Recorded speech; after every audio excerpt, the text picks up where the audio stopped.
Coba suara dulu ya, maksudnya mendengarkan enggak? Masuk. Masuk ya? Atau bisa dipindah-pindah, maksudnya gitu. sementara di sini nanti saya pindah ngaten terus bende. Boten nggih. Coba ya. Soalnya nanti beliau juga menyampaikan. Beliau juga menyampaikan setelah Bu Yuli, sambutan beliau, saya cekap beliaunya Pak Joni. Jenengan nanti ya bisa kan? Saya pindah aja, saya pindah aja. Enggak apa-apa ya. Karena jauh Nggih. piramid. Enteng kok, Pak. Enggak apa-apa, kami yang pindah enggak apa-apa. Nggih. Siap, siap. Nggih. Saya coba share.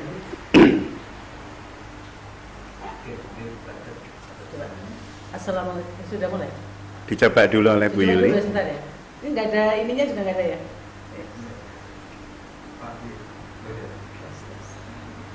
Yakin masuk. Assalamualaikum warahmatullahi wabarakatuh. Masuk. Bu Naning, wae mantuk-mantuk masuk. Oh, benar pakai ini. Monitor.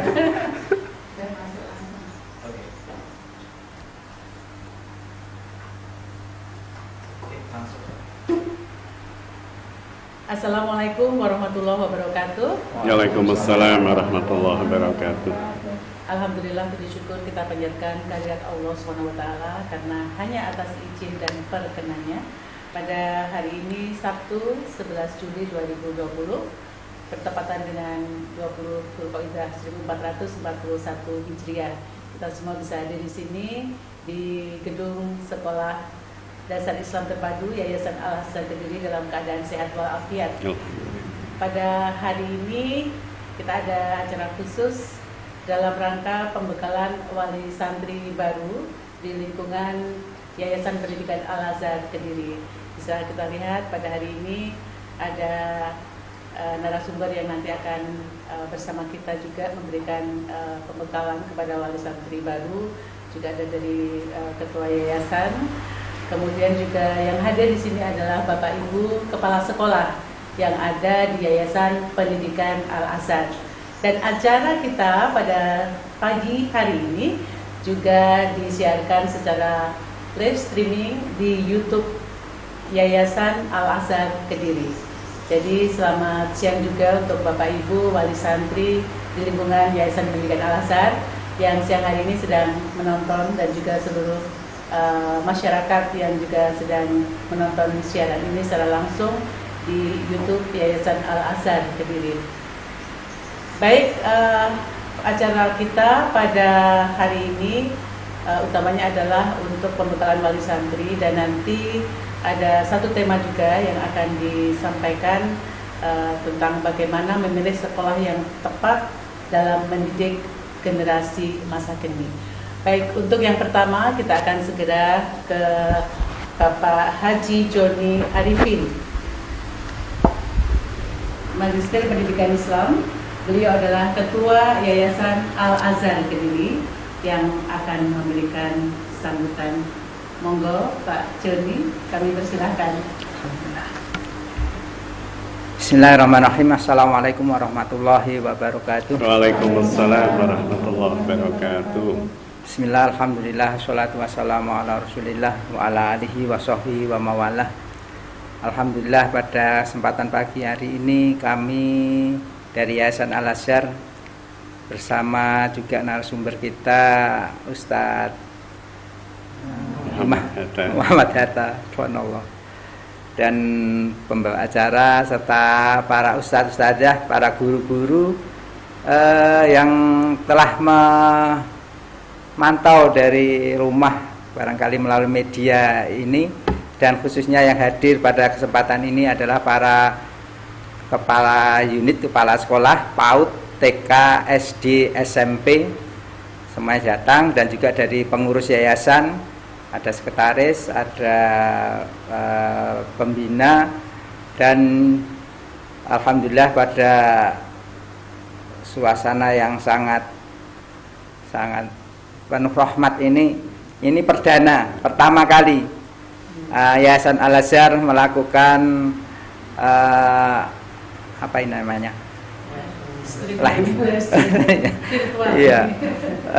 Sehingga wali santri, khususnya para wali santri PAUD, TK, SD, SMP yang baru hari ini mungkin sebagian telah bergabung bersama kita.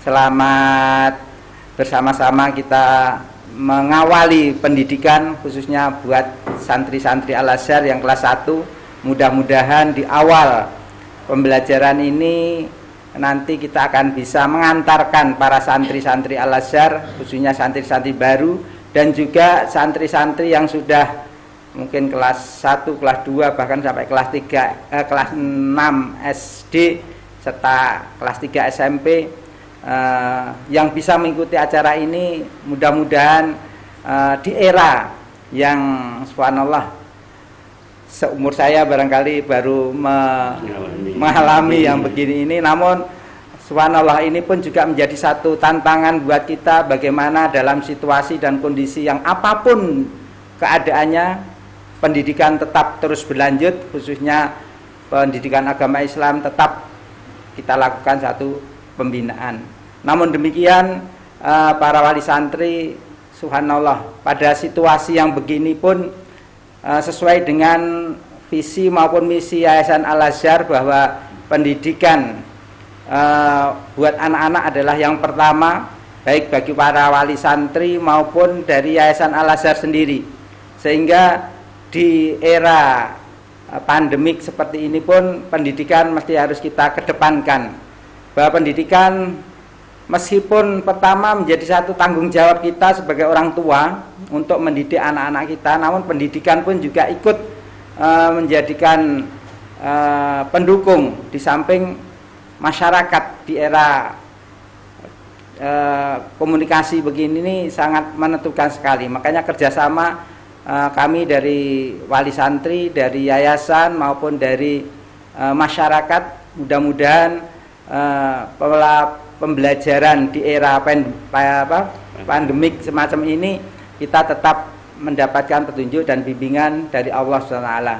Yang paling penting yang perlu saya sampaikan kaitannya dengan pendidikan Islam Al-Azhar, maka yang pertama dan utama adalah mari akhlakul karimah buat anak-anak kita mesti kita kedepankan, kita utamakan, dan nanti tentunya ilmu-ilmu yang lainnya akan ngikut dalam rangka mengantarkan santri-santri Al-Azhar, putra-putri kita untuk menjadi generasi-generasi penerus dengan akhlak yang bagus, dengan agama yang kuat, serta ilmu pengetahuan yang mewarnai daripada kehidupannya. Pak, insya Allah menghadapi dunia ini akan bisa penuh semangat, dan tentunya menjadi harapan kita menjadi anak-anak kita yang sukses di dunia dan sukses di akhirat, menjadi anak-anak yang solih-solihah dan berguna bagi agama, nusa dan bangsa. Pada kali ini barangkali Al-Azhar mengucapkan terima kasih atas atas ya Allah kepercayaan dari masyarakat untuk melanjutkan pendidikan putra-putrinya di Al-Azhar. Kami senantiasa mengharapkan masukan dan saran dari Bapak Ibu sekalian agar pendidikan di Al-Azhar ini lebih baik dan bermanfaat bagi umat, baik di dunia maupun di akhirat. Kami ucapkan terima kasih juga kepada Ustadz Hatta yang telah setia mendampingi kami dalam pendidikan di Al-Azhar ini. Mudah-mudahan semua ilmu yang telah diberikan bisa mengantarkan santri-santri, para wali santri untuk program pendidikan putra-putrinya menuju anak-anak yang soleh, anak-anak yang sukses baik di dunia maupun di akhirat. Kurang lebihnya kula nyuwun ngapunten. Kami akhiri bila itu hidayah. Wassalamualaikum warahmatullahi wabarakatuh. Waalaikumsalam warahmatullahi wabarakatuh. Baik, demikian tadi sambutan dari Bapak Haji Joni Arifin, Sarjana Psikologi, Magister Pendidikan Islam, yang juga Ketua Yayasan Pendidikan Al-Azhar Kediri. Dan Pak Joni ini, beliau seorang psikolog dan punya komitmen yang sangat tinggi untuk pendidikan anak-anak ya di Kediri khususnya. Kalau Al-Azhar tidak hanya di Jakarta, di Kediri Pak Joni ini yang menginisiasi ya, dan ternyata dari tahun 2001 sampai sekarang sekitar 2 dekade sudah berkembang sedemikian besar dari TK atau dari kelompok belajar TK, kemudian SD, IT, kemudian SMP. Mudah-mudahan nanti bisa dikembangkan ke jenjang yang lebih tinggi, amin, di ya Rabbal sekolah alamin. menengah atas dan bisa juga perguruan tinggi Amin, ya. ya Rabbal Amin, amin alamin. ya Rabbal alamin. Baik, Bapak Ibu wali santri juga yang saat ini sedang menonton di YouTube Yayasan Al-Azhar Kediri, kita akan segera ke materi yang kita tunggu-tunggu juga. Pak Hatta ini di Kediri sudah tidak asing lagi, tidak hanya di Kediri ya, tapi di Indonesia malahan ya. Baik, sebelum ke beliau, saya akan membacakan dulu biodata lengkap.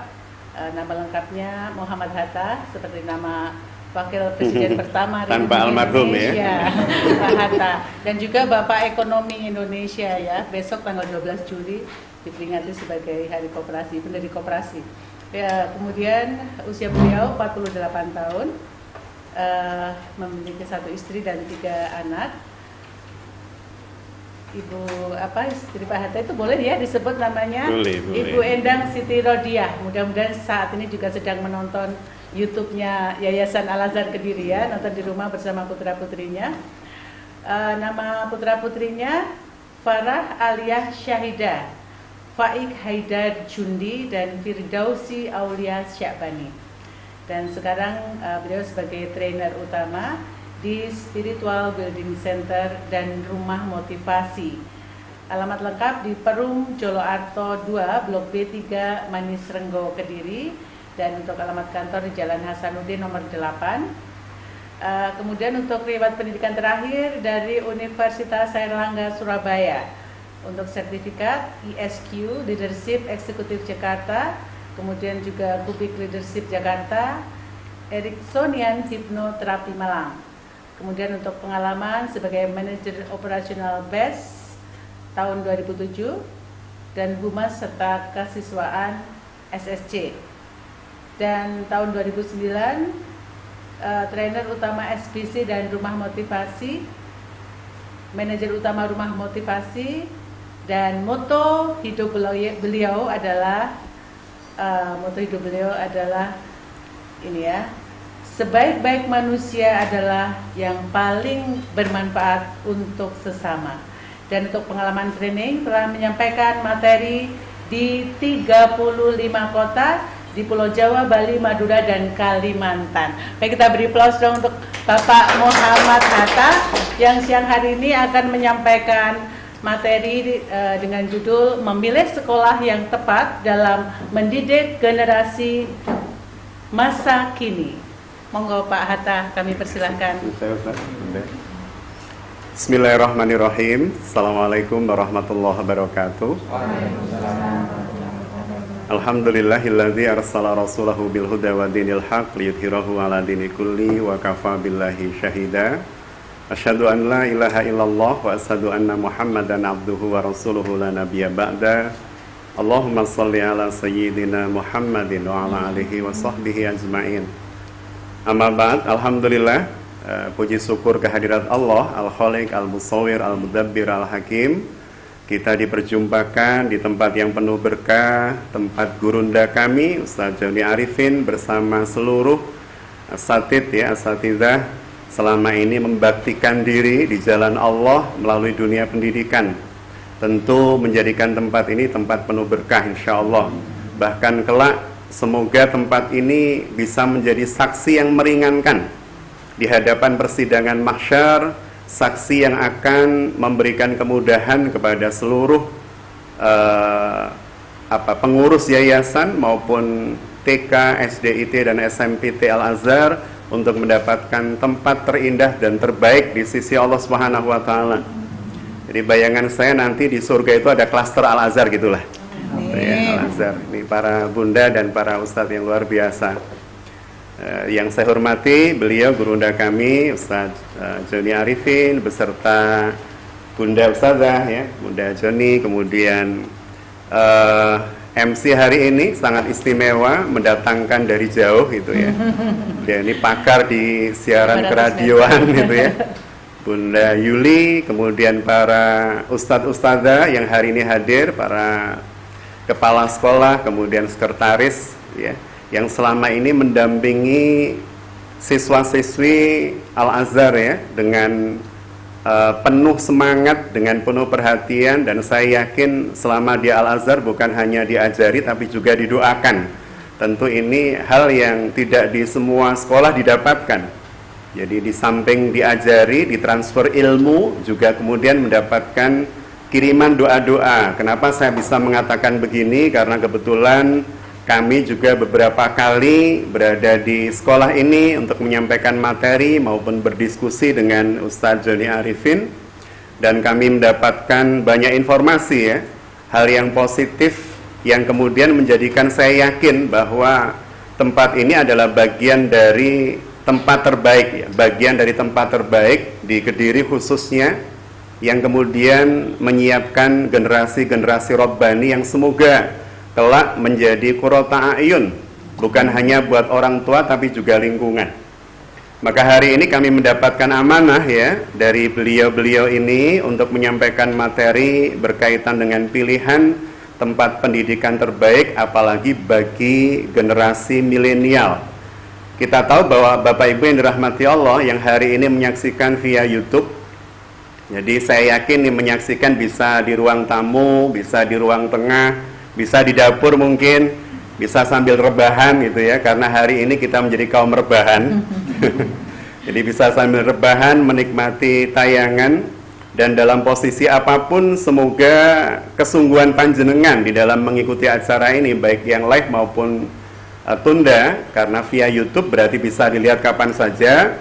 Kami berharap kesungguhan panjenengan untuk menyiapkan waktu, bahkan energi ya, tenaga, mungkin juga cemilan gitu ya, keseluruhannya tercatat di sisi Allah sebagai amal soleh yang akan menjadikan bukan hanya ilmu ini bermanfaat, tapi putra-putri panjenengan yang dititipkan di yayasan ini, di sekolah ini benar-benar akan menjadi pribadi-pribadi unggul yang bisa membahagiakan dan membanggakan kedua orang tuanya dunia akhirat insyaallah.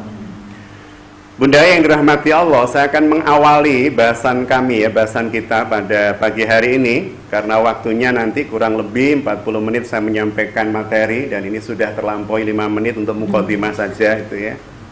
Tinggal 35 menit saya menyampaikan materi, dan setelah itu mungkin ada tanya jawab. Jadi kalau para bunda ayah di rumah ingin menanyakan sesuatu yang jika Allah mengizinkan saya mampu menjawabnya akan saya jawab, panjenengan bisa menulis di kolom komentar, benar ya bunda ya, di kolom komentar yang tersedia di YouTube ya, yang jenengan sedang akses sekarang. Saya akan mengawali dengan firman Allah yang termaktub di dalam Al-Quran, surah keempat ya, surah keempat itu surah An-Nisa. Kebetulan di samping kanan saya ini mayoritas bunda-bunda ya, ini surah An-Nisa pas. Jadi di surah An-Nisa di ayat ke-9, ini merupakan awal dari atau basic dari ketika orang tua mencari tempat atau lembaga pendidikan terbaik buat putra-putrinya. Jadi di An-Nisa ayat ke-9 itu Allah Subhanahu wa taala menyampaikan, a'udzubillahi minasyaitonirrajim, wal yakhshal ladzina law taraku min khalfihim dzurriyyatan dhi'afa khafu 'alaihim falyattaqullaha wal yaqulu qawlan syadida. Jadi di dalam An-Nisa ayat ke-9 Allah Subhanahu wa taala menyampaikan, dan hendaknya atau dan hendaklah memiliki rasa takut. Kita akan belajar kalimat yang tidak biasa, kalimat yang tidak umum itu ya, justru dari Allah, justru dari Al-Quran. Biasanya kalau bunda ayah yang ada di rumah ditanya itu ya, pilih anak yang berani atau anak yang takut. Jadi kalau kalimat berani disandarkan dengan takut, disisihkan dengan takut, itu biasanya mayoritas orang tua pasti pilih berani. Jadi pilih berani atau takut, biasanya berani begitu. Padahal berani atau takut itu dua-duanya potensi yang diberikan oleh Allah. Karena dia potensi fitrah, berarti dua-duanya baik sebenarnya. Tetapi baik berani maupun takut bisa menjadi hal yang tidak baik atau buruk manakala kita tempatkan pada tempat yang tidak sebenarnya tidak proporsional. Kalau takutnya terhadap azab Allah harus, kalau beraninya terhadap orang tua jangan. Artinya berani dan takut ini harus kita tempatkan secara proporsional. Bahkan kita belajar dari ayat ini bagaimana Allah Subhanahu wa taala mengajarkan kepada kita tentang prinsip memilih pendidikan dengan konsep atau dasar takut. Karena kalimat Allah diawali dengan bunyi ayat tadi wal yahsyal ladzina itu ya. Jadi bagaimana kemudian kita menempatkan rasa takut ini? Dan hendaklah memiliki perasaan takut ya orang tua ketika lau taraku, ketika kemudian mereka meninggalkan min khalfihim dzurriyyatan dhiafa. Ketika mereka meninggalkan generasi di belakangnya, generasi yang lemah. Jadi dan hendaklah memiliki rasa takut manakala kita meninggalkan generasi yang lemah di belakang kita. Hendaklah takut kepada apa? Wal yakhsyallah, dan hendaklah rasa takut itu kepada Allah. Karena apa? Memiliki anak ini pertanggungjawabannya bukan hanya dunia, kebanggaannya bukan hanya dunia, kemudian nyeseknya juga bukan hanya dunia. Karena bisa jadi kelak di akhirat ada orang tua yang mendapatkan keringanan, kemudahan jalan bersebab anak-anaknya. Sebaliknya di akhirat nanti juga tidak sedikit, bahkan mungkin mayoritas orang tua yang kemudian justru mendapatkan sulitnya ridho Allah, sulitnya ampunan Allah bersebab anak-anaknya yang salah mendidik sejak kecil. Jadi bagaimana di dalam ayat ini Allah Subhanahu wa taala mengajarkan kepada kita dan hendaklah muncul rasa takut atau kita memunculkan perasaan takut manakala kita meninggalkan di belakang kita generasi yang tidak takut dengan Allah, generasi yang lemah. Lemah di situ ada banyak penjelasan. Karena surah An-Nisa ayat 9 itu berdekatan dengan ayat-ayat tentang waris. Sebagian mufassir menyebutkan yang disebut dengan dzurriyyatan dhiafa atau generasi yang lemah itu berkaitan dengan harta. Jadi jangan sampai meninggalkan anak cucu kita dalam keadaan miskin. Sebagian mufassir menyebut begitu. Tetapi sebagian mufassir yang lain menyebutkan bersandar pada banyak contoh dan keteladanan. Beliau menyebutkan bahwa yang dimaksud dengan takut meninggalkan generasi yang lemah adalah yang lemah iman, yang lemah akidah. Karena kaya atau miskin, jika kuat akidahnya, maka dia akan menjadi orang yang kayanya bersyukur, miskinnya bersabar. Tapi kalau kemudian dia miskin akidahnya atau akidahnya lemah, maka kalau kaya dia menjadi orang yang takabur, miskinnya menjadi orang yang mengeluh. Jadi sebagian dari para mufassir menyebutkan ayat ini mendorong setiap orang tua untuk takut kalau meninggalkan anak-anaknya dalam keadaan lemah iman atau lemah akidah.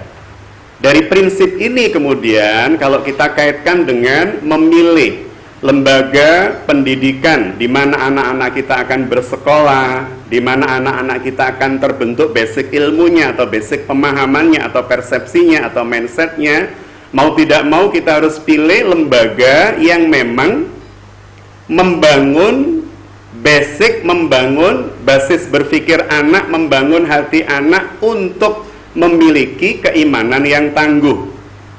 Bahkan tujuan pendidikan nasional arahnya juga ke sana, menjadi hamba-hamba yang beriman kepada Tuhan Yang Maha Esa. Ini menunjukkan bahwa negeri yang sangat religius ini, Nusantara yang sangat agamis ini, bahkan berharap akan munculnya generasi-generasi muda yang senantiasa terkait hatinya, pikirannya dengan Allah Subhanahu wa taala. Sehingga dulu sempat di tahun 90-an kita kenal beriringan istilah antara imtak dengan iptek. Ilmu pengetahuan dan teknologi yang berbasis imtak, iman dan takwa. Termasuk Pancasila di sila pertama itu kemudian menjadi basis dari keseluruhan sila dalam Pancasila. Jadi kita melihat bagaimana Yayasan Al-Azhar yang putra-putri panjenengan sudah dititipkan, bahkan mungkin setelah mendengar visi dan misi atau mengetahui apa yang diajarkan di sini, panjenengan juga bisa getok tular ke yang lain. Ya, saya nggak tahu apakah kemudian kuotanya sudah penuh hari ini. Tapi yang saya paham dan saya tahu memang di sini dididik putra-putri panjenengan dengan pola didik yang insya Allah akan menghantarkan putra-putri kita memiliki bukan hanya kemampuan iptek, tetapi juga basis imtak, dan itu yang utama karena Allah memerintahkannya dari imtak, bukan iptek. Jadi sehebat apapun anak didik kita, kalau tidak memiliki basis iman dan ketakwaan yang baik, maka bisa jadi prestasinya menjadi prestasi yang kurang berkah atau bahkan tidak berkah ya, kalau tidak kemudian didasari oleh basis iman dan takwa. Itu yang pertama. Jadi Allah Subhanahu wa taala menyampaikan di dalam An-Nisa ayat ke-9 tadi, agar supaya kita memiliki rasa takut. Jadi takut itu senjata panjenengan semua, Bunda Ayah. Jadi takut itu bukan kelemahan. Ada orang tua yang takut anaknya nggak makan sampai menggerakkan tubuh beliau untuk bekerja dan seterusnya. Ini salah satu prinsip bahwa takut itu bisa menghasilkan energi.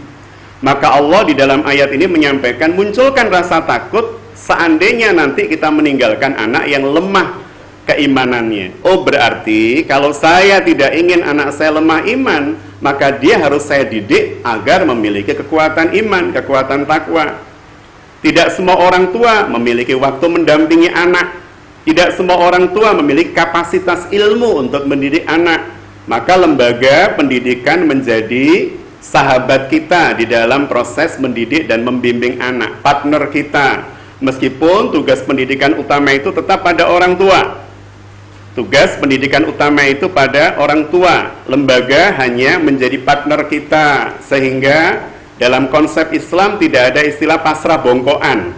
Kalau kemudian kita sudah menitipkan anak, sepenuhnya pasrah bongkoan. Saya taruh di Al-Azhar, keluar harus cemerlang, tanpa kemudian kita mutabaah monitoring, tanpa kita lihat progresnya, tanpa kita berdiskusi atau berkomunikasi dengan mereka. Tentu tidak seperti itu yang diajarkan dalam konsep Islam. Jadi yang pertama, rasa takut. Yang kedua, Allah mengajarkan 3 pilar luar biasa dalam ayat ini di dalam memilih tempat pendidikan terbaik buat putra-putri kita. Kemudian yang kedua, falyattaqullah atau walyattaqullah, dan bertakwalah kepada Allah dalam proses memilih itu, dalam proses mencari tempat mendidik itu, dalam proses membimbing mereka. Kalaupun kemudian kita tidak mau mengkaitkan dengan lembaga pendidikan misalnya, maka cara kita mendidik harus dengan basic ketakwaan kepada Allah. Dari mulai memberikan makanan, kita yakin bahwa kalau rezeki kita tidak halal, yang kita beli makanan yang tidak halal, itu akan jadi daging yang tidak halal pada tubuh anak kita, dan itu akan pasti akan berpengaruh terhadap cara berpikirnya. Ketika anak-anak tumbuh dari makanan-makanan yang tidak halal, ketika dia tumbuh dewasa, bisa jadi kepekaannya menjadi berkurang terhadap apa-apa yang disyariatkan oleh Allah. Dia menjadi cuek bebe, ini halal atau tidak, ini subhat atau makruh dan seterusnya. Dia nyaman-nyaman saja, karena yang membentuk tubuhnya berasal dari sumber-sumber yang diharamkan. Maka kalimat falyattaqullah atau walyattaqullah dan bertakwalah kepada Allah ini kemudian menjadi sumber yang menggerakkan kita untuk memilih lembaga mana yang kemudian bisa menghantar anak kita pada proses pendidikan yang tepat dan benar. Dan insya Allah Al-Azhar ini bukan kemudian karena saya diundang di sini, tentu tidak. Saya kenal beliau cukup lama. Ngaten nggih Ustaz nggih? Kenal beliau ini cukup panjang dan lama. Sejak beliau aktif di Dinas Kesehatan, saya kenal dan tahu kiprah beliau, dan saya sudah bertahun-tahun memberikan materi di Al-Azhar ini tiap tahunnya. Sehingga paling tidak saya memahami visi misi, dan paling tidak saya mengerti mau dikemanakan ini putra-putri panjenengan yang sudah hadir dan sekolah di tempat ini. Termasuk hari ini, tidak semua sekolah mengadakan acara seperti ini. Artinya ada sebuah tanggung jawab besar yang diemban oleh yayasan atau lembaga untuk kemudian memberikan informasi yang pertama, yang kedua mungkin pencerahan dalam tanda petik, kalau yang saya sampaikan memang mencerahkan, mohon maaf. Kemudian yang ketiga, tentu ini bagian dari tanggung jawab beliau semua kepada, bukan hanya kepada jenengan, tapi kepada Allah. Karena sumber dari lembaga ini berdiri pasti li'i'la'i kalimatillah, dalam rangka mencari mardhatillah, ridha Allah Subhanahu wa taala. Kemudian yang ketiga yang disampaikan oleh Allah Subhanahu wa taala, falyattaqullah walyaqulu qawlan syadida, walyaqulu qawlan syadida, dan berkatalah dan ajarilah anak-anak kalian melalui kalimat-kalimat yang syadid, kalimat-kalimat yang lempeng, kalimat-kalimat yang tidak bias makna. Maka ketika kemudian berada di tempat pendidikan seperti ini, insya Allah pemahaman akidahnya tidak akan dibiaskan. Tidak akan dibiaskan. Bahwa inna dina indallahil Islam tidak akan dibiaskan. Bahwa Allah itu Esa dan Tunggal tidak akan dibiaskan. Bahwa rukun Islam itu ada 5, rukun iman itu ada 6, tidak akan dibiaskan. Karena ini merupakan lembaga yang secara kredibilitas terakui, kemudian panjenengan juga mungkin mendapatkan informasi getok tular dari kakak-kakak kelas ya, putra-putri panjenengan, bagaimana kemudian alumni dari Al-Azhar ini dihasilkan. Jadi ini adalah 3 prinsip utama yang diberikan oleh Allah Subhanahu wa taala dalam Al-Qur'anul Karim dalam rangka seorang bapak atau ibu ya, atau orang tua memilihkan lembaga pendidikan buat putra-putri mereka. Jadi kalau digarisbawahi 3 prinsip ini, yang pertama, aktifkan rasa takut kita, jangan sampai meninggalkan generasi yang lemah iman. Ini adalah prinsip pertama. Jadi harus muncul rasa takut. Kenapa? Karena kelak di yaumul mahsyar itu akan banyak orang tua yang digugat oleh anak-anak mereka, yang akan ditunjuk oleh anak-anak mereka. Kenapa? Karena mereka tak diajari dekat dengan Allah. Karena mereka tak diajari berorientasi Allah oriented. Tapi mereka berorientasi pada selain Allah.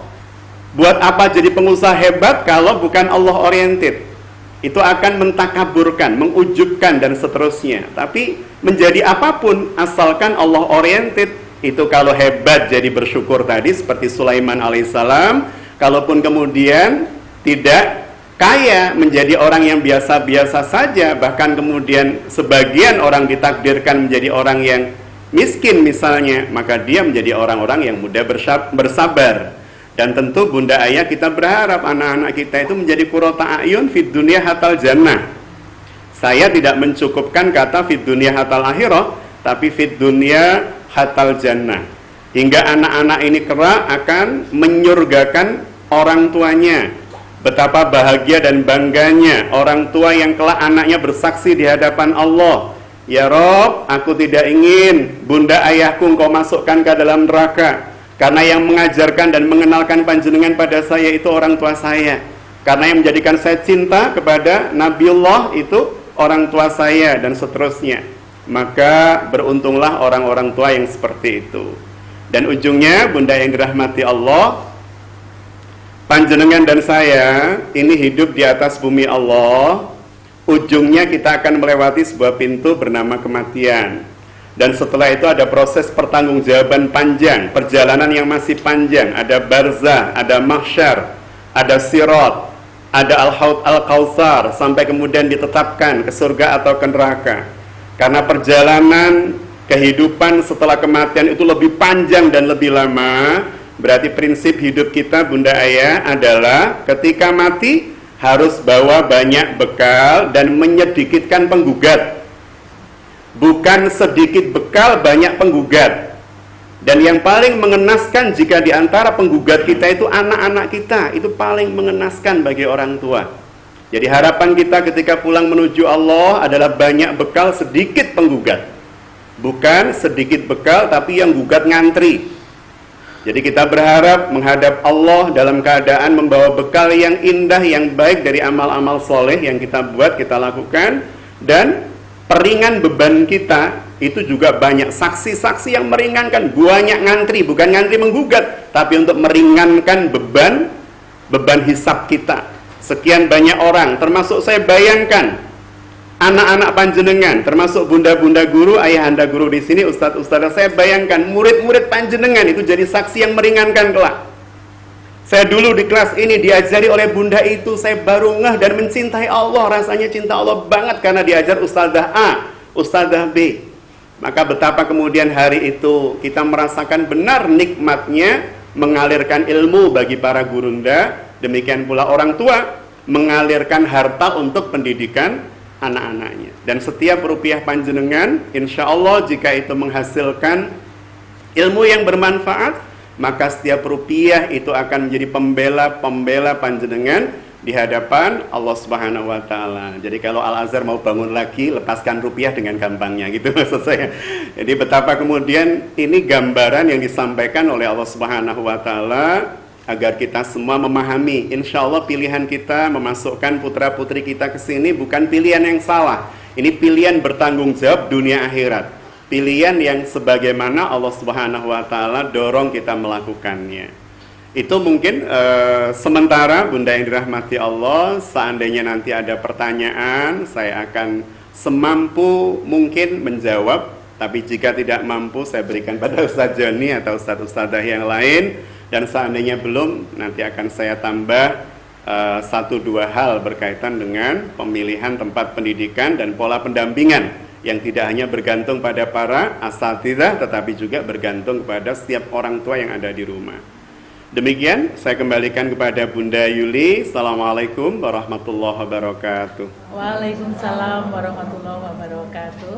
Baik, pemirsa YouTube di channel Yayasan Al-Azhar Kediri, itu tadi sudah disampaikan untuk topik kita siang hari ini terkait memilih sekolah yang tepat dalam mendidik generasi masa kini ya. Sudah disampaikan 3 pilar tadi yang harus kita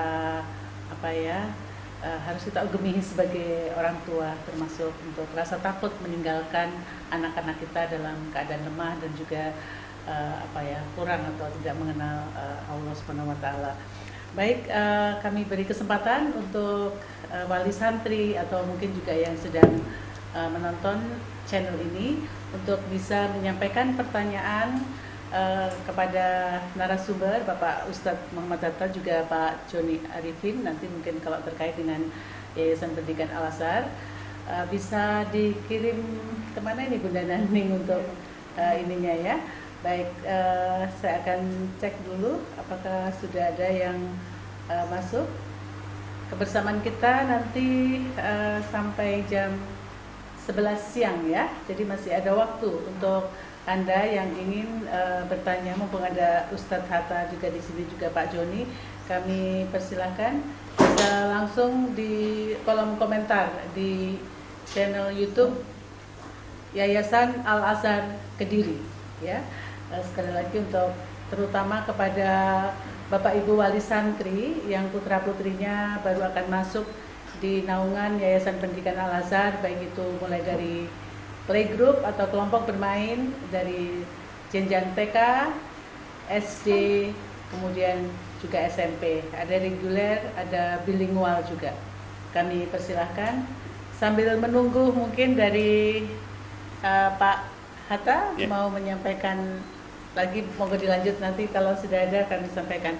Baik. Jadi sambil menunggu, ini ada pertanyaan dari Bunda Ayah ke komentar YouTube yang sedang dinikmati ya di pagi hari ini. Saya lanjutkan bahasan kita. Jadi lebih menekankan pada falyataqullah wal yaqulu qawlan syadida. Saya akan lebih jelentrehkan, detailkan berkaitan contoh real ya dalam kehidupan keseharian kita. Di masa kekhalifan Bani Umayyah, kita pernah memiliki seorang khalifah atau kaum muslimin pernah memiliki seorang pemimpin negara yang bernama Sulaiman.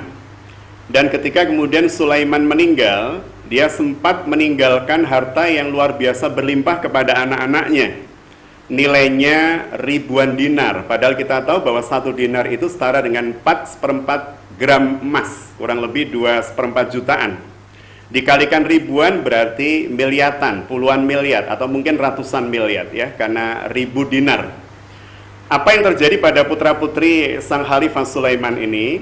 Ketika beliau meninggal, kekhalifan diberikan atau dilimpahkan tanggung jawabnya kepada adik iparnya.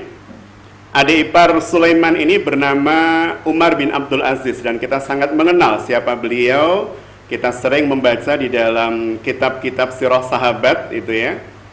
Umar bin Abdul Aziz ini bahkan kemudian dikenal oleh para sejarawan atau kita yang membaca sebagai Khulafaur Rasyidin yang kelima, karena saking lurusnya beliau, saking taatnya beliau kepada Allah, saking takutnya beliau terhadap azab Allah. Ada kaitan apa kisah Umar ibn Abdul Aziz ini dengan lembaga pendidikan yang harus dipilih, atau dengan kalimat Allah falyattaqullah wal yaqulu qawlan syadida. Ketika Sulaiman tadi meninggalkan sekian banyak harta luar biasa kepada anak-anaknya. Ketika kemudian digantikan oleh Umar bin Abdul Aziz, ya, Umar bin Abdul Aziz ini ketika diangkat dari khalifah, yang pertama beliau beristirja. Ini menarik ini. Istirja itu berarti beliau mengucapkan innalillahi wa inna ilaihi raji'un. Beliau tidak tertawa, tersenyum, ngundang wartawan atau syukuran bareng dan seterusnya. Beliau mengawali dengan kalimat istirja. Karena memahami benar bahwa ini amanah yang tidak gampang, amanah yang tidak mudah. Memimpin manusia dari mulai Maroko sampai Asia Tengah, Tajikistan, Uzbekistan, Kyrgyzstan dan seterusnya. Itu kalau ke atas, ke utara, hampir sampai ke Konstantinia, kalau sekarang Turki. Ke bawahnya, ke selatannya sampai Hadramaut, sampai Yaman. Itu kekuasaan Umar, sepertiga belahan bumi.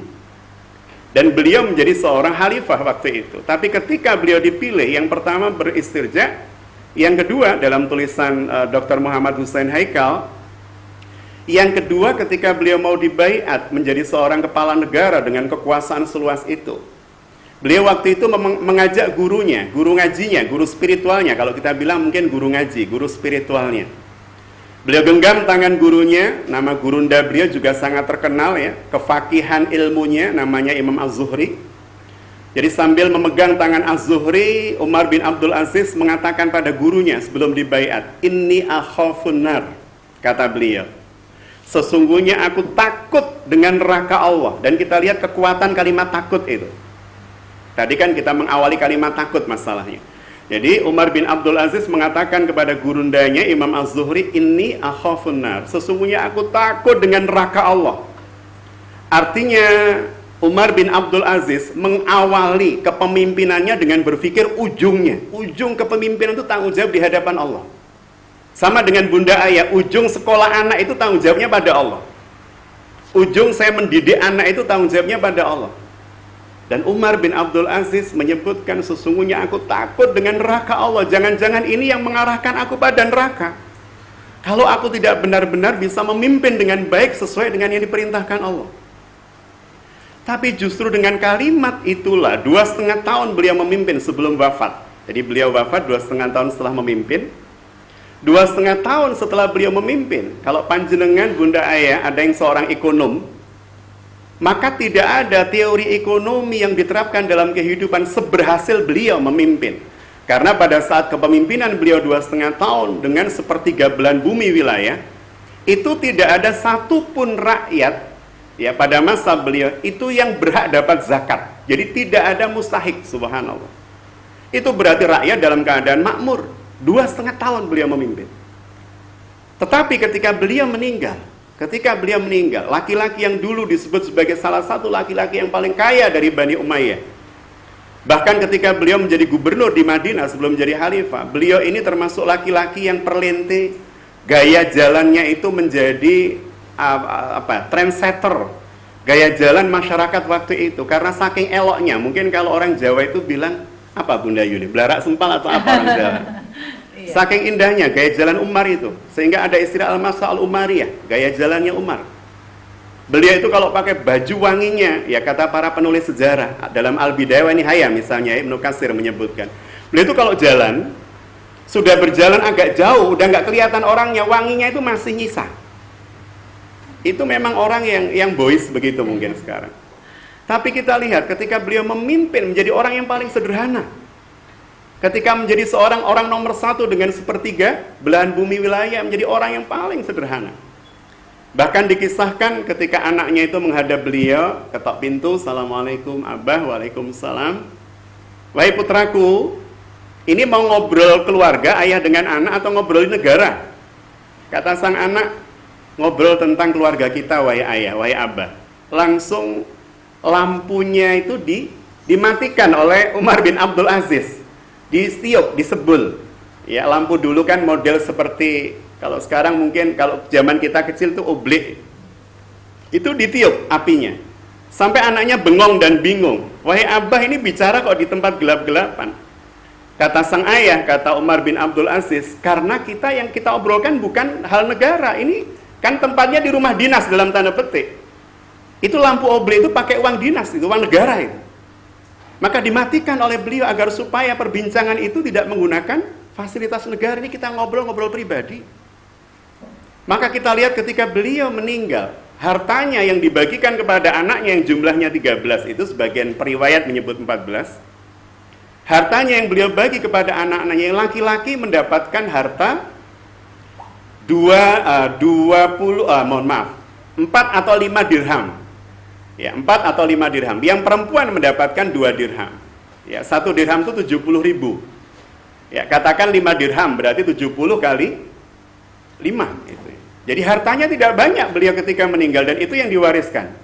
Tapi kalau kemudian kita lihat dalam sejarah, ya para bunda ayah bisa googling nanti, bisa survei, lihat kehidupan Umar bin Abdul Aziz.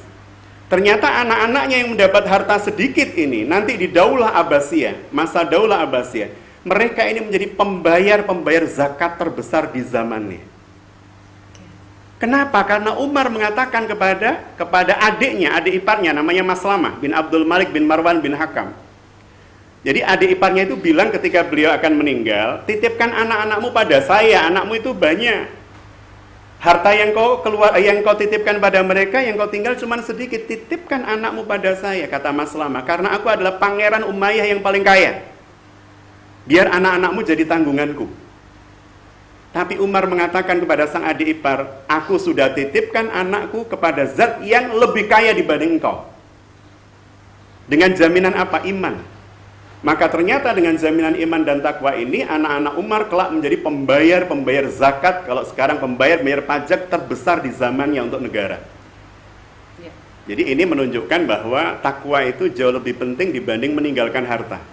Meninggalkan takwa dan meninggalkan iman. Iya, baik. Terima kasih. Ini sudah ada beberapa pertanyaan Pak Hatta. Jadi saya langsung nonton ini dari streamingnya YouTube channel Yayasan Al-Azhar Kediri. Baik, langsung saja. Saya baca dulu yang pertama tadi komentar ini, Wali Santri Rohmah hadir. Selamat siang Bapak Ibu.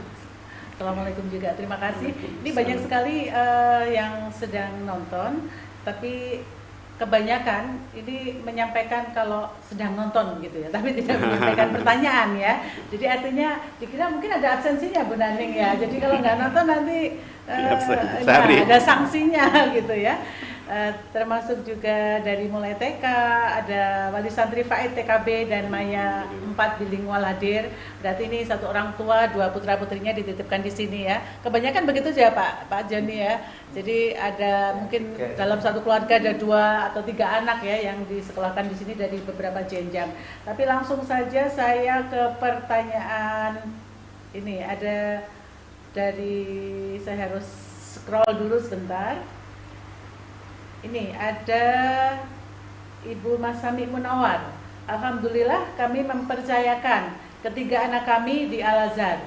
Semoga Allah meridhoi, amin. Anak kami Aisyah TKA, Emir kelas 1, dan Abel sekarang sudah lulus dari SD Al-Azhar. Terima kasih Al-Azhar. Ya. Kemudian ini ada satu pertanyaan dari Pak David Hendra. Pak David Hendra MA usul untuk channel ini bisa digunakan sebagai media pembelajaran jarak jauh bagi santri. Monggo, ini para pembuat keputusan ada di sini, nanti bisa didiskusikan lebih jauh ya. Atau langsung dijawab? Atau saya bacakan saja? Monggo Pak Joni, bagaimana terkait dengan usulan jadi link YouTube ini sebagai media pembelajaran? Sekarang kan memang masih di era pandemi. Jadi ini ketergantungan pada internet juga tinggi ya, karena sistem pembelajaran jarak jauh juga melalui daring. Kemudian ada juga pertanyaan ini ya, sebentar saya scroll dulu di bawah ini tadi. Ini ada Bapak Ibu siapa ya, tidak disebutkan, di menit ke-10 lebih 40 menit tadi. Bagaimana cara kita sebagai orang tua yang bekerja setiap hari sampai sore, bahkan sampai malam, mengawasi atau mendidik anak-anak kami, padahal kami tidak punya cukup waktu luang untuk mereka. Sementara kan sekarang anak-anak di rumah terus ya, biasanya kan dititipkan di sekolah sampai sore, kalau di Al-Azhar sampai jam 2, kalau bilingual sampai jam berapa ya. Nah ini sudah berapa lama dari sehari, sekitar 8 jam ya. Nah sekarang dari pagi 24 jam di rumah, ayah ibunya bekerja gitu ya. Monggo Ustadz Hatan ya. Baik, jadi ini merupakan muskilah yang memang umum ya di masa milenial ini, ketika orang tua bekerja atau beraktivitas, bukan hanya ayah, bahkan kadang bunda ayahnya sama-sama bekerja. Dan tadi disampaikan pulangnya bukan hanya sore, kadang sampai malam gitu ya.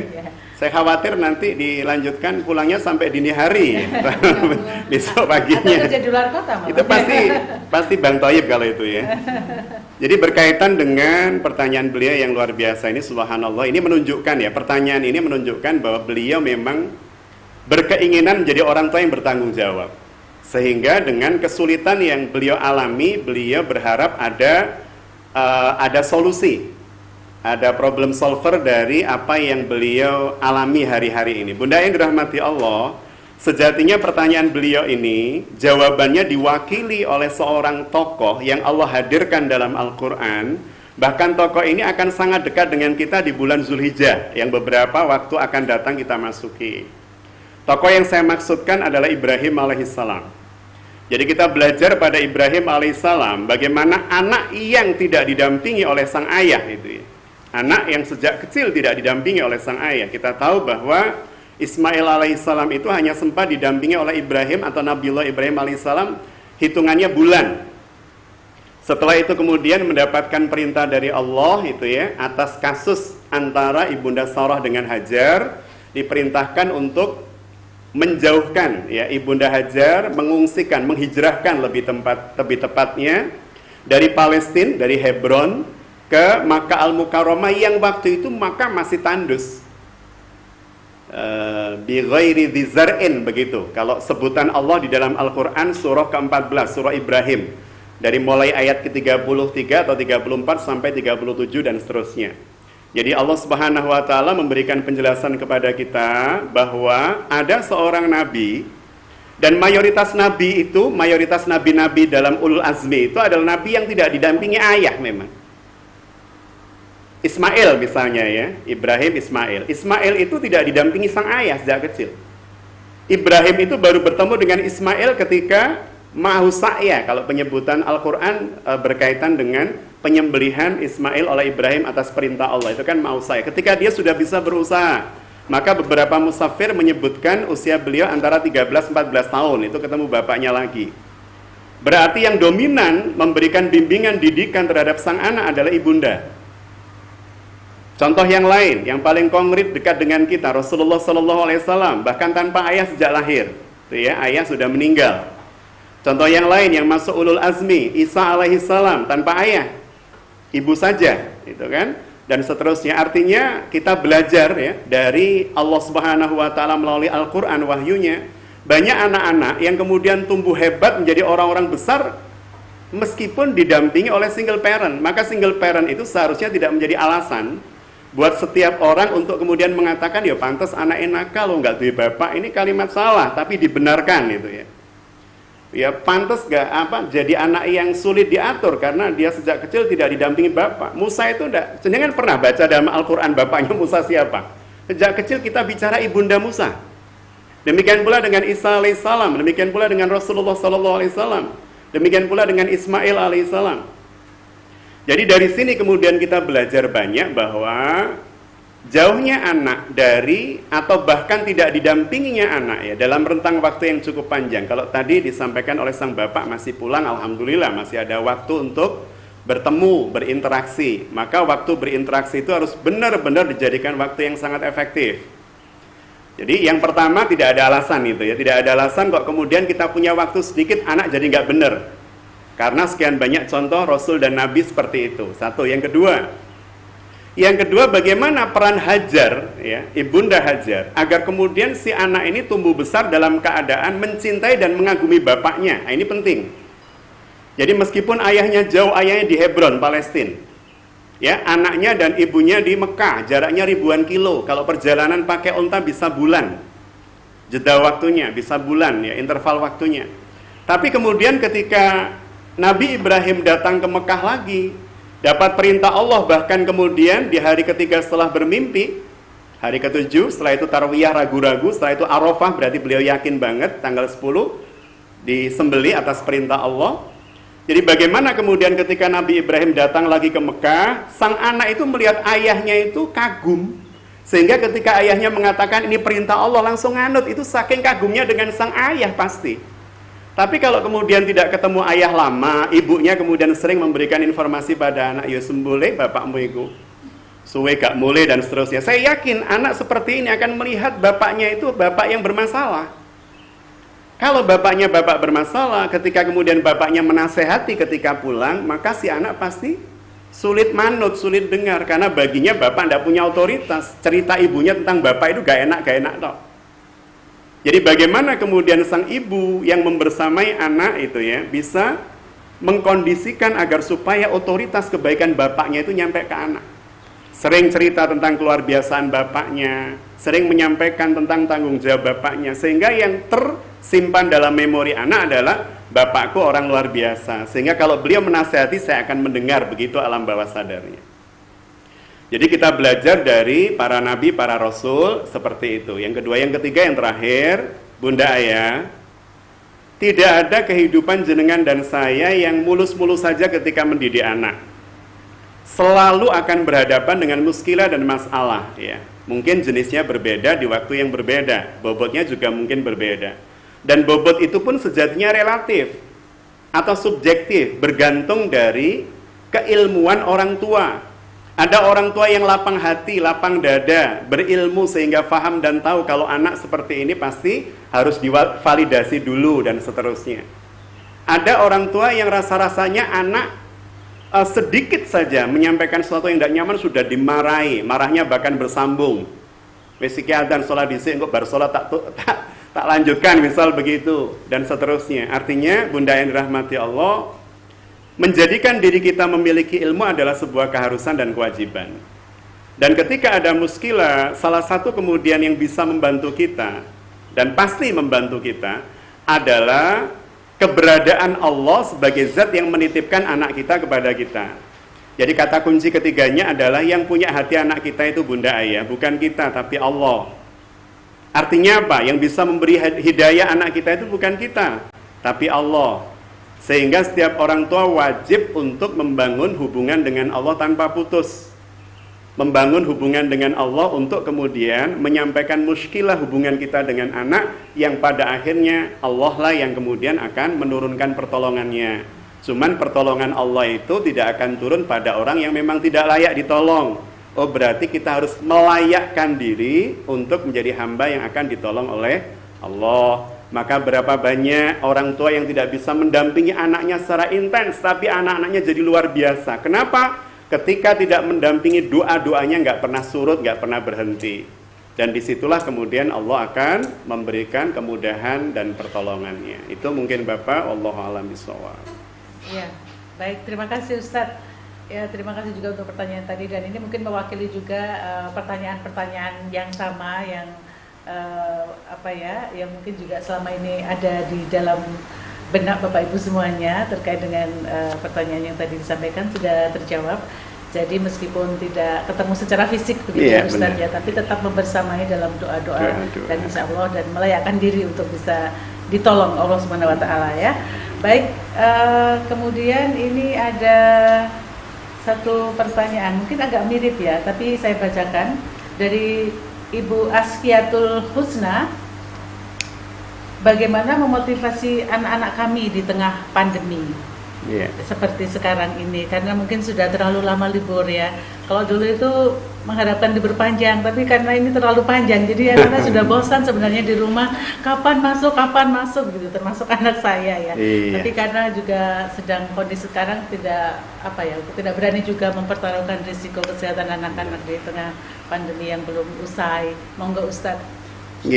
Benar sekali Bunda. Jadi sekali lagi ini memang situasi yang tadi Ustadz Joni di awal sudah menyampaikan, seumur-umur beliau itu belum pernah memang mengalami keadaan atau kondisi yang unik, kondisi yang aneh ini. Tapi bagi kita senantiasa berhusnudzon, berpositive thinking, berkeyakinan bahwa kehadiran pandemi ini pun dalam rangka Allah menunjukkan hal-hal yang pada saat Belum pandemi itu tidak tampak, tidak kelihatan oleh kita, tidak terambil hikmah dan ibrohnya oleh kita. Salah satu contoh sederhana, di 22 April kemarin itu ya, sekian bulan yang lalu, itu saya mengikuti informasi yang disampaikan oleh sebuah lembaga yang secara intens mengamati ya, bagaimana kemudian atmosfer bumi, kemudian polutan atau pencemarannya dan seterusnya. Dan ternyata di hari bumi itu kan pas Earth Day itu 22 April.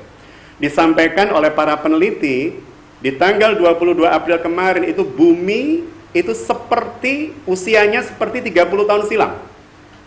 Artinya terjadi sebuah proses restarting. Jadi bagaimana bumi itu di-restart ya, karena polutan jadi berkurang ketika pandemi. Pabrik-pabrik banyak yang tidak mengeluarkan asap, kendaraan-kendaraan banyak yang nggak keluar. Ternyata itu menjadikan bumi meremaja seperti 30 tahun silam, subhanallah. Saya cuma bayangkan kalau saya 48 tahun, itu berarti saya seperti 18 tahun waktu itu. Masih seger-segernya itu ya, masih suka kemana-mana, sepak bola, macem-macem itu kan. Saya bayangkan, Masya Allah, ya Allah, ternyata salah satu hikmah, engkau sedang membersihkan bumi ini, yang selama ini dieksplor dengan ugal-ugalan oleh manusia, maka hari ini manusia harus membayarnya untuk menjadikan bumi ini seger lagi. Kayak kalau kemudian kita menggunakan komputer atau laptop itu lebih dari kapasitasnya, laptop kemudian kolaps, kita harus membayar harganya gitu kan, untuk servis, untuk macam-macam, atau bahkan beli lagi. Jadi ada banyak hikmat, termasuk Bunda ketika kita bicara anak-anak di rumah. Betapa banyak kemudian orang tua yang baru nyadar, baru ngeh tentang potensi, kelebihan atau kekurangan anaknya pada saat sering berinteraksi di rumah, melihat dan seterusnya. Demikian pula sebaliknya, anak merasakan kelebihan dan kekurangan orang tua. Yang dari situ kemudian kita bisa mengambil banyak ibroh dan hikmah. Saya melihat anak saya yang pertama, yang kebetulan kuliah di Malang. Ini kemarin informasi dari rektorat yang saya baca surat resminya, kuliahnya nanti yang semester 1 masuk dulu, setelah itu 3, setelah itu nanti anak saya karena semester akhir sedang skripsi, di bulan Desember baru masuk itu kan. Jadi panjang sekali, sepanjang itu kemudian daring atau online. Tapi kemudian muncul banyak hal luar biasa. Anak saya bisa menulis buku ketiganya, jadi lebih nyaman. Dan saya bisa menjadi editornya. Artinya kemudian apa yang dulu saya cita-citakan nggak nyampe-nyampe, pengen nulis buku bareng dengan anak, ternyata baru bisa terwujud ketika pandemi dihadirkan Allah. Kami bisa saling bersinergi, mendiskusikan bisa sampai malam banget gitu ya. Kita obrolkan bab demi bab dan seterusnya. Kemudian contoh yang lain kedua, jadi rasa-rasanya itu dengan anak jauh lebih dekat gitu ya. Maka anak saya yang pertama itu saya jadikan guru buat 2 adiknya. Dan itu dalam 1 minggu saya bayar. Benar Bu. Jadi anak saya bayar, cuman saya bilang gini, ini kan harga bapak dengan anak, saya bilang gitu. Kemudian yang kedua, sekolahnya sekolah versi pandemi, jadi new normal harganya gitu kan, per jamnya. Artinya kita tidak berbicara tentang harga atau angka, tapi bagaimana kemudian kita membuat sistem yang kita menikmati sama-sama. Jadi kami menikmati banget, anak saya ngajar, bahkan saya bilang, Dok, saya boleh jadi muridnya. Artinya 2 adiknya kemudian ngerjakan apa yang disampaikan oleh kakaknya atau nulis. Kadang saya nimbrung, kadang saya komen. Kadang ketika kakaknya ngajar dengan cara yang kurang pas, saya kemudian meluruskan, Dok, kalau bisa seperti ini. Artinya itu Senin sampai Kamis. Kalau Jumat, Sabtu, Ahad ada guru dari luar ya, dalam tanda petik yang kami datangkan. Jadi bagaimana kemudian kita menciptakan suasana belajar yang sangat menyenangkan, bagaimana kemudian anak-anak bisa bertanya tanpa rasa sungkan dan malu, kita bisa berdiskusi banyak hal. Jadi ada banyak hal yang bisa kita lakukan. Apalagi kalau kemudian anak-anak sekarang itu hampir nggak bisa dengan gadget. Jadi kita beri hal-hal yang kemudian menantang mereka dengan gadget itu. Besok Abi sama Umi akan membelikan bahan-bahan yang kamu hari ini rumuskan dengan kakak, dengan mbakmu. Mau masak apa besok? Kita beri keleluasaan. Ya namanya anak-anak pasti apalagi di masa rebahan, jenengan cemilan pasti mudah habis hari-hari ini. Beras juga begitu, kerasa sekali. Artinya apa? Anak-anak itu doyan makan, usia-usia mereka. Maka kalau buat makanan pasti senang. Apalagi kalau kemudian kita bilang kepada mereka, buat makanan yang kalian suka. Kita kemudian menyiapkan bahannya, dan mereka kemudian besoknya membuat itu semua, bahkan berencana untuk menjual secara online dan seterusnya. Tapi bagi kami yang penting mereka punya kegiatan positif, kita bisa mengontrol, bahkan kita bisa ikut di dalamnya. Jadi melakukan sesuatu dengan dengan ringan, dengan seneng gitu ya, tertawa bersama dan seterusnya. Dan terakhir, bahwa ada banyak hikmah ya, Bunda yang bertanya tadi. 2 minggu atau 3 minggu yang lalu tepatnya itu istri baru keluar dari rumah sakit, istri saya ya. Setelah 1 minggu berada di rumah sakit, jadi opnam di rumah sakit 1 minggu, 8 hari lebih tepatnya. Tapi kami merasakan istri diopnamkan oleh Allah Subhanahu wa Ta'ala. Mohon maaf kalau kalimat saya diopnamkan nih ya, kalau hal buruk itu pasti kami yang salah, tapi Allah kemudian memberikan hadiah bagi kami. Diopnamkan itu hadiah.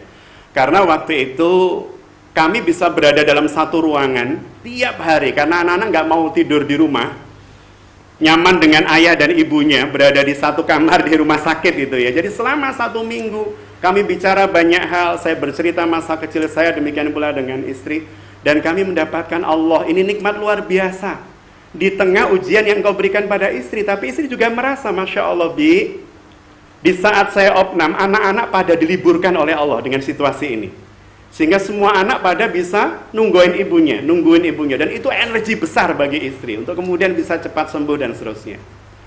Jadi ada banyak hal yang kalau kemudian kita mau terima dulu, ujian Allah terima dulu, jangan di-reject dulu. Jadi kalau misalnya para bunda harus menjadi guru di rumah sekaligus ibu atau bapak, terima dulu, jangan dilawan dulu. Wah, ini tugas pasti bertambah. Kalau sudah ngelawan dulu, maka yang muncul kemudian pasti nggak nyaman. Kalau kita naik mobil, AC-nya mati, jangan di-reject dulu, jangan bilang, waduh AC mati, pasti panas, bla bla bla, itu pasti lebih sumuk nanti. Tapi kalau ketika AC mati kita terima dulu, ya memang mobil udah tua, atau mungkin AC udah lama nggak diserviskan dan seterusnya, terima dulu. Bisa muncul ide lain. Alhamdulillah ya Allah, ini agak-agak sumuk begini, semoga mengurangi lemak saya lah, 3 jam perjalanan gitu kan, jadi sauna gitu kan. Dan seterusnya, semakin kita menerima, semakin banyak hal positif yang kita dapat. Semakin kita sulit menerima, semakin banyak keluhan. Anak-anak juga begitu, muncul meme misalnya, kenapa belum masuk sekolah juga? Aduh, ternyata di rumah mama lebih killer dibanding guru kan begitu. Lebih mengerikan dibanding guru. Nah, kalau kemudian seperti ini berarti ada yang salah dalam proses komunikasi di rumah. Itu mungkin sekedar hikmah yang bisa kita ambil Bunda, dan semoga bisa menjadi orang tua dan guru terbaik buat anak-anak kita. Ya, baik, satu penanya lagi ya. Masih. Ustaz, ada satu lagi. Jadi tadi berarti bagaimana kita mengubah mindset kita ya, Ustadz ya, cara pandang kita menghadapi satu persoalan, dan ternyata banyak hikmah yang bisa kita dapatkan. Selalu ada blessing in disguise ya, hikmah yang bisa kita dapatkan. Dan ini satu pertanyaan terakhir ya. Sebenarnya ada beberapa ya, saya ambil satu saja. Tapi saya baca dulu dari Ibu Ita Puspasari. Alhamdulillah, terima kasih atas pembekalannya. Semoga berkah untuk kita semua, khususnya bagi para wali santri. Kemudian satu lagi ini dari Ibu Happy Paramita. Assalamualaikum. Bagaimana cara membentengi anak dari pengaruh kuat teknologi yang bersifat negatif, contoh game online dan lain-lain, dan sekaligus dari wali santri Mas Dia, Dinda dan Sultan. Wah, ada 3 ya berarti, satu keluarga di Al-Azhar ya. Terima kasih untuk Al-Azhar, semoga semakin berkembang. Bagaimana cara menumbuhkan kesadaran anak untuk meningkatkan keimanannya? Itu pertanyaan terakhir, meningkatkan keimanan. Dan kemudian tadi tentang game online dan apa gadget tadi sudah disinggung sebenarnya. Monggo Ustadz. Baik, pertanyaan yang luar biasa ini dari para wali santri ya. Dan ternyata kebanyakan wali santri ini memang Al-Azhar minded ya. Dari mulai kakaknya itu kan, dari generasi ke generasi. Dan saya yakin itu kalau diteruskan tetangga saya dan seterusnya, insya Allah itu ya.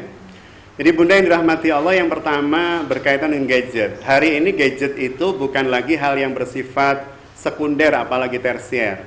Dia adalah bagian dari hal yang, salah satu hal yang paling menyita gitu ya. Kalau primer ini sudah sangat apa ya, super primer gitu mungkin ya. Primernya itu sudah berlipat-lipat, sehingga seringkali kemudian ada kalimat, kalau kemudian dompet sama handphone yang tertinggal itu lebih nyesek kalau handphone yang tertinggal. Lebih baik dompet yang tertinggal dibanding handphone yang tertinggal. Itu yang kemudian kalimat sangat umum. Atau kalimat lainnya buat para remaja biasanya, Ketika kamu bangun, nak, kebetulan beliau Bunda Yuli ini dengan saya juga pernah dulu menjadi dosen di sebuah sekolah tinggi ilmu kesehatan. Jadi ketika kemudian saya tanya para mahasiswa, ketika kamu bangun ya, tolong secara jujur kamu jawab. Yang pertama kali kamu cari apa? Pasti jawabannya gadget, gawai, handphone, gitu kan? Melihat siapa yang ngirim WA atau chatting atau SMS atau yang lain. Jadi hari ini gadget itu pengaruhnya luar biasa. Bahkan hari ini gadget itu menjadi sumber stresor paling tinggi. Dalam penelitian disebutkan sumber stresor paling tinggi itu gadget. Orang itu bisa, remaja itu bisa, nggak mau makan hanya karena yang nge-like sedikit. Hanya karena yang nge-like sedikit itu bisa menjadi stresor ya, bisa menjadi pemicu stres dirinya. Hanya karena yang ngomen nyakitin dikit itu bisa kebawa kemana-mana, sholat jadi nggak khusyuk dan lain-lain itu kan, nyentuhnya ke ibadah. Nah, maka bagaimana kalau kemudian kita berbicara tentang gadget? Yang pertama, bunda ayah, yang membelikan gadget itu kan pasti kita. Artinya harusnya memang sejak awal itu otoritas pembelian itu ada konsekuensinya. Setiap anak yang saya belikan gadget ya, dari mulai handphone atau mungkin tablet atau mungkin laptop, itu selalu ada MOU dalam tanda petik, meskipun tidak selalu ada tulisan. Tidak selalu ada tulisan, berarti ada yang pernah ada tulisan begitu anak saya. Jadi tidak selalu ada tulisan. Jadi ketika saya membelikan sesuatu, maka ada akad yang kemudian kami bangun. Masa kaum rebahan ini, munculnya kaum rebahan ini menjadikan kami kemudian berpikir tentang memasang hotspot di rumah misalnya. Kemarin baru kami pasang, tapi kemudian sebelum kami pasang, kumpulkan dulu anak-anak. Ada tanggung jawab yang kemudian kami sampaikan besar di hadapan mereka kepada Allah. Saya sampaikan wallahi demi Allah 2 hari yang lalu ketika dipasang, saya sampaikan pada anak-anak saya. Nah, Abi masang ini, itu tanggung jawabnya, nah itu nanti sampai ke Allah. Artinya kalau kemudian kalian gunakan untuk sesuatu yang dari Allah ridho, itu Abi, nak, yang ditanya Abi, karena Abi memfasilitasi kamu. Saya kaitkan dengan kalimat awal, sayang sama Abi sama Umi. Ya pasti anak jawab sayang. Ketika kemudian mereka jawab sayang, mereka jawab bertanggung jawab dan seterusnya, artinya memang sudah kita bangun di awal komitmen bareng bahwa setiap fasilitas itu ada tanggung jawabnya. Termasuk ketika mereka menerima handphone dan seterusnya, tidak ada kata kunci yang kami tidak tahu, password yang kami tidak tahu. Passwordnya Abi, password saya, Bunda, anak-anak saya tahu semuanya. Man, saya nggak akan beritahu jenengan itu kan. Jadi semua anak saya dan istri saya itu tahu password handphone Abinya. Demikian pula dengan saya, tahu handphone mereka. Ketika mereka sekolah kan nggak boleh dibawa. Saya boleh buka loh nak ya, itu perjanjiannya. Artinya kita wajib untuk menanamkan pada diri kita sendiri, konsekuen. Kalau kemudian saya bilang begitu pada anak, maka mereka pun harus merasakan hal yang sama pada orang tua. Kalau kemudian jangan terlalu banyak main handphone misalnya, tapi ibunya banyak lihat drakor misalnya. Ibunya kalau udah drakor bisa berjam-jam, anaknya main handphone baru 1 jam dimarahi. Ini muncul kemudian ketidaksinkronan. Padahal tadi di ayat yang saya baca di awal, An-Nisa 9 tadi kan, wal yaqulu qaulan syadida. Kalau ngomong dengan anak itu qaulnya syadid, lurus, bias, jangan lurus, lempeng, jangan bias makna. Jangan ngomong ndak boleh A tapi kita melakukan. Jangan ngomong ndak boleh B tapi kita melanggarnya. Itu bukan qaulan syadida. Jadi yang disebut qaulan syadida ya ucapan kita sesuai dengan apa yang kita lakukan. Itu membuat anak jadi lebih nurut. Membuat anak jadi lebih merasa kita punya otoritas memang untuk menyampaikan itu. Jadi yang terakhir berkaitan dengan apa tadi Bunda ya? Meningkatkan keimanan. Meningkatkan keimanan. Dan kita kembali pada Ibrahim lagi, Bunda yang dirahmati Allah. Nabi Ibrahim itu di surah Ibrahim tadi ya, ayat ke-37, ayat 37 dan 38. Maaf harus pakai penyambung mata Bunda, sudah sepuh itu ya. Jadi di ayat ke-37 itu Nabi Ibrahim ketika meninggalkan sang putra dengan ibunya, ya, meninggalkan sang putra Ismail alaihissalam dengan ibunya Sayyidatina Hajar. Nabi Ibrahim itu yang pertama meninggalkan mereka di min dzurriyyati biwadin ghairi dzar'in. Ini tempat lembah, nggak ada tanaman, nggak ada sumber air, tapi inda baitikal muharram. Aku letakkan anakku dan istriku ini di samping rumah yang mulia, Baitullah. Sehingga seakan-akan ada sebuah pesan penting dari Allah buat kita. Kalau ngekosin anak, maka pilihlah tempat yang dekat dengan rumah ibadah. Kalau ninggal anak ngontrak atau indekos itu ya, maka cari tempat kos atau kontrakan yang dekat dengan masjid, musola, sehingga kalimat-kalimat seruan Allah itu dekat dengan mereka. Pagi sudah dengar adzan ya dan seterusnya. Jangan malah, "Duk, Mama pengen kamu itu tidak kesulitan kalau nyari apa-apa, ya sudah saya carikan kos dekat dengan minimarket atau supermarket, apalagi pasar. Itu pasti cepat minta duit lagi," gitu. Jadi Allah mengajarkan tempatkan mereka di tempat yang dekat dengan rumah ibadah. Itu akan membangun mentalnya, membangun spiritualnya, membangun rohaninya.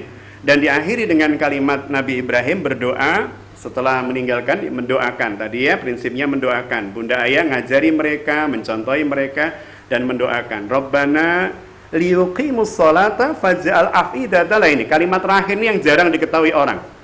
Faj'al af'idata minan nas tahwi ilaihim. Dan jadikanlah hati-hati manusia itu memiliki kasih sayang terhadap mereka. Bunda-bunda pernah mendoakan, "Ya Allah, jadikan siapapun orang yang melihat anakku memunculkan rasa kasih sayang pada anakku." Padahal itu dicontohkan Nabi Ibrahim. Maka ada anak, tipikal anak yang setiap guru lihat itu muncul sayang, itu muncul. Bisa jadi karena orang tuanya memang rutin mendoakan seperti Nabi Ibrahim ini. Allahumma zal tahwi ilaihim. Af'idan nas tahwi ilaihim. Ya Allah, jadikanlah hati-hati manusia itu terpaut dengan mereka. Kalau lihat itu terpaut dengan mereka. Muncul rasa kasihan, kasih sayang, inginan melindungi, dan seterusnya. Jadi anak di posisi manapun aman jadinya. Ini contoh-contoh Ibrahim. Kalau dikupas banyak di ayat-ayat berikutnya itu dahsyatnya bagaimana Ibrahim mendidik keluarganya. Makanya Allah di surah Ali Imran 30 atau 33 itu menyampaikan bahwa contoh keluarga itu dua dalam Quran. Yang pertama Ibrahim, yang kedua Imran. Gitu ya. Jadi innallaha astafa Adama wa Nuhan wa ala Ibrahim wa ala Imran. Dan sesungguhnya Allah telah memilih Adam dan Nuh serta keluarga Ibrahim dan keluarga Imran. Adam dan Nuh nggak disertakan keluarganya oleh Allah. Kenapa? Karena bermasalah.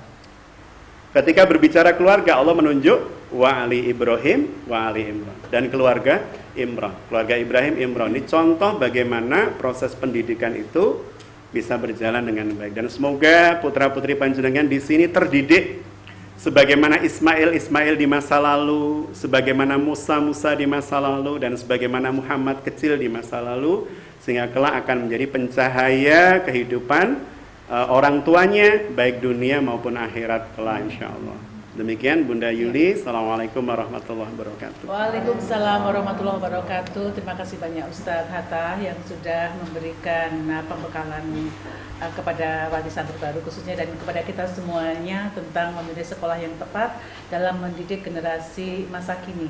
Bagi Bapak Ibu wali santri yang mungkin tadi ketinggalan nonton, itu meskipun tadi live ya, tapi bisa ditonton lagi di channel YouTube di Yayasan Al-Azhar Kediri.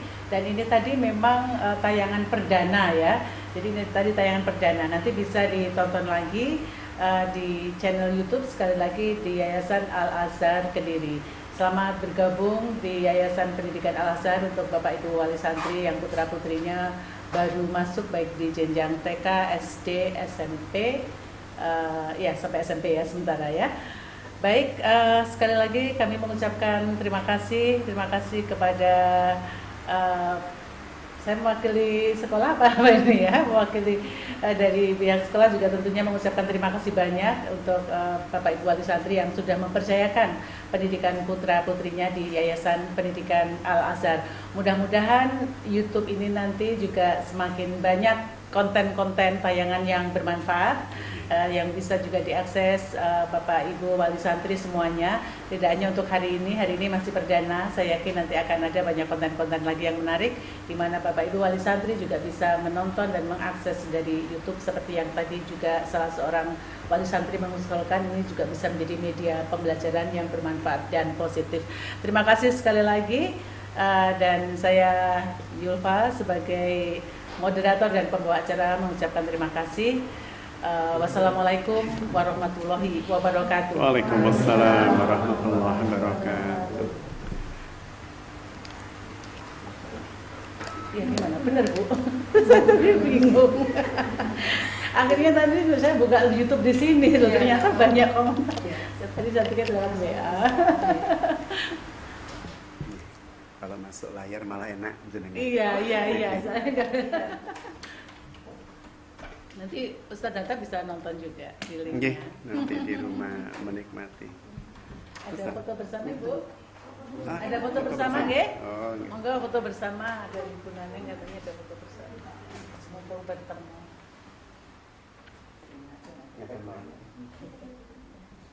Monggo, Bapak Ibu, saya fotokan Pak.